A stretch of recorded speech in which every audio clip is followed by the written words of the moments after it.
آپ کے نصیب کے ستاروں کو چمکا دے گا، آپ کی زندگی میں ایسے ایسے معجزے عطا فرمائے گا کہ آپ خود دیکھ کر حیران رہ جائیں گے، آپ کو کبھی کسی چیز کی کمی نہیں رہے گی انشاءاللہ العزیز اس کے حکم سے۔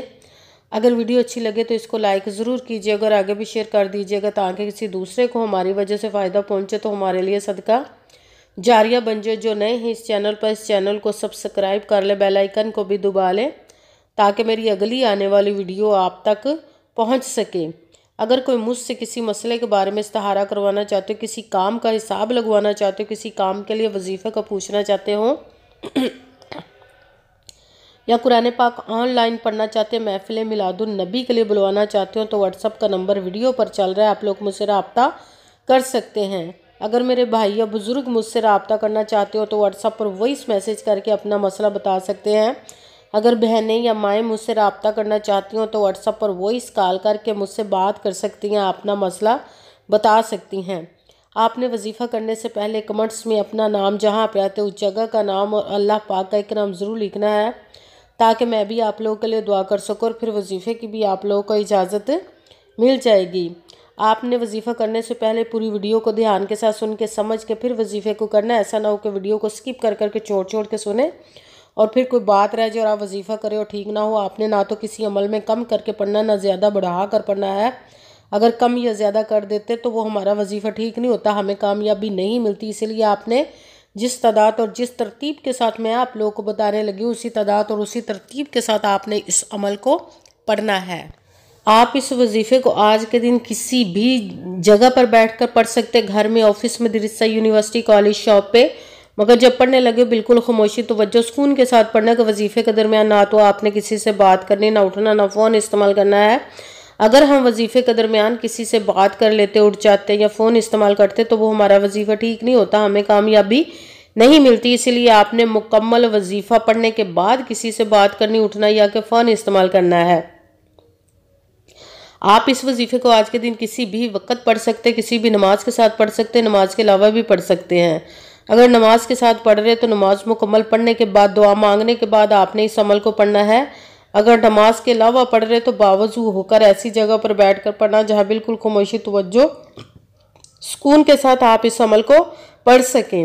جب عمل کرنے کے لیے آپ بیٹھ کے تو ایک مرتبہ آپ نے درود پاک پڑھنا، کوئی سا بھی درود پاک پڑھ سکتے، مگر درود ابراہیمی جو نماز میں پڑھا جاتا ہے وہ والا درود پاک پڑھ لے تو زیادہ بہتر، ورنہ کوئی سا بھی درود پاک آپ پڑھ سکتے ہیں۔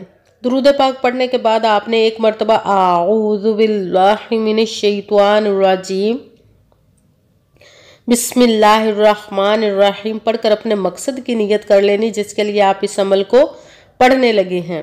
پھر سب سے پہلے نمبر پر جو آپ نے وظیفہ پڑھنا ہے وہ رب کائنات کے 2 اسموں کو ملا کر پڑھیں گے تو ایک گنا جائے گا، یا غنیو یا رحمانو، یا غنیو یا رحمانو، یا غنیو یا رحمانو، یا غنیو یا رحمانو، یا غنیو یا رحمانو، یا غنیو یا رحمانو۔ اس کو آپ نے 11 مرتبہ 11 ٹائم پڑھنا ہے۔ پھر ساتھ ہی دوسرے نمبر پر جو وظیفہ پڑھنا ہے وہ قرآن پاک سے سب سے چھوٹی لاڈلی ضدی سورہ جس کو دولت کا پاورفل المجرب وظیفہ مانا جاتا ہے، سورہ کوثر کا عمل پڑھنا ہے۔ بسم اللہ الرحمن الرحیم اِنَّا أَعْطَيْنَاكَ الْكَوْثَرَ فَصَلِّ لِرَبِّكَ وَانْحَرْ إِنَّ شَانِئَكَ هُوَ الْأَبْتَرُ۔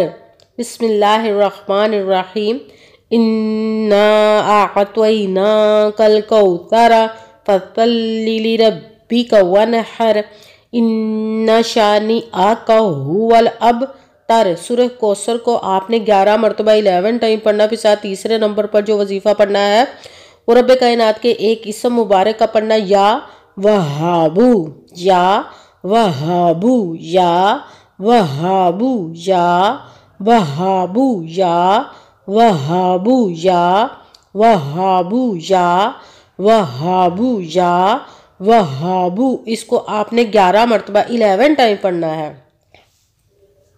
سب سے پہلے ایک مرتبہ درود پاک پڑھا، پھر ایک مرتبہ اعوذ باللہ من الشیطان الرجیم بسم اللہ الرحمن الرحیم پڑھ کر اپنے مقصد کی نیت کرنی جس کے لیے آپ اس عمل کو پڑھنے لگے پھر پہلے نمبر پر جو آپ نے وظیفہ پڑھنا وہ رب کائنات کے 2 اسموں کو ملا کر پڑھیں گے تو ایک گنا جائے گا یا غنیو یا رحمانو۔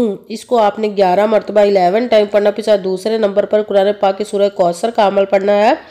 بسم اللہ الرحمن الرحیم انا اعطیناک الکوثر فصل لربک وانحر ان شانئک ھو الابتر۔ سورہ کوثر کو بھی آپ نے 11 مرتبہ 11 ٹائم پڑھنا۔ پھر تیسرے نمبر پر رب کائنات کے ایک اسم مبارک کا وظیفہ پڑھنا ہے یا وہابو۔ اس کو آپ نے 11 مرتبہ 11 ٹائم پڑھنا۔ پھر وہی درود پاک پڑھنا جو درود پاک آپ نے وظیفہ شروع کرنے سے پہلے پڑھا تھا۔ جب درود پاک پڑھ لی اب آپ کا وظیفہ مکمل ہو گیا۔ اب آپ نے دونوں ہاتھوں کو رب کائنات کی بارگاہ اقدس میں بلند کر لینا۔ سب سے پہلے اپنے گناہوں کی بخشش کی دعا مانگنی۔ پھر جس مقصد جس حاجت کے لیے آپ نے اس عمل کو کیا اس کی خوب دعا کیجیے گا اور دعاؤں میں مجھے بھی یاد رکھیے گا، میرے لیے بھی دعا کیجیے گا۔ جزاک اللہ خیرہ۔ جس مقصد جس حاجت کے لیے آپ نے اس عمل کو کیا رب کائنات اپنے حکم سے اپنے پیارے محبوب کے صدقہ سے اپنے کلام پاک اور اسم مبارک کے صدقے آپ کی تمام نیک و جائز حاجات کو قبول و منظور عطا فرمائے، آمین ثم آمین۔ انشاءاللہ العزیز اپنے حکم سے۔ السلام علیکم ورحمۃ اللہ وبرکاتہ۔